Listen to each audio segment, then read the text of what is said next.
ইরানে সোনার দোকানে কাজ করতে গিয়ে আটকে নদিয়া শান্তিপুর পুরসভার গোপালপুর দক্ষিণ পাড়ার ৩ জন বাসিন্দা।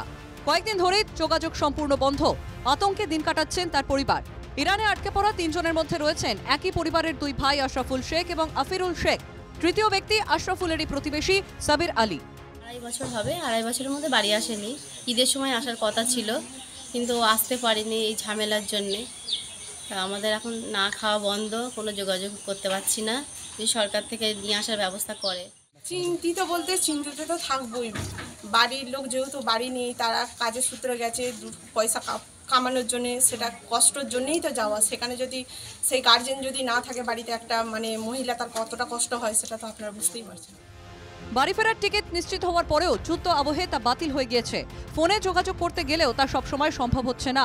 প্রায় ১ সপ্তাহ আগেই শেষ কথা হয়েছে বলে জানান পরিবারের লোকজন।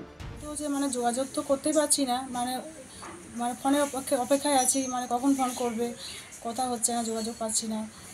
এবার চাই যে ভালোভাবে সুস্থভাবে বাড়ি আসুক।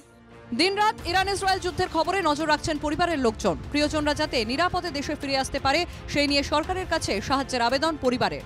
নদিয়া থেকে অনুপ কুমার মণ্ডলের রিপোর্ট, এনকেটিভি বাংলা।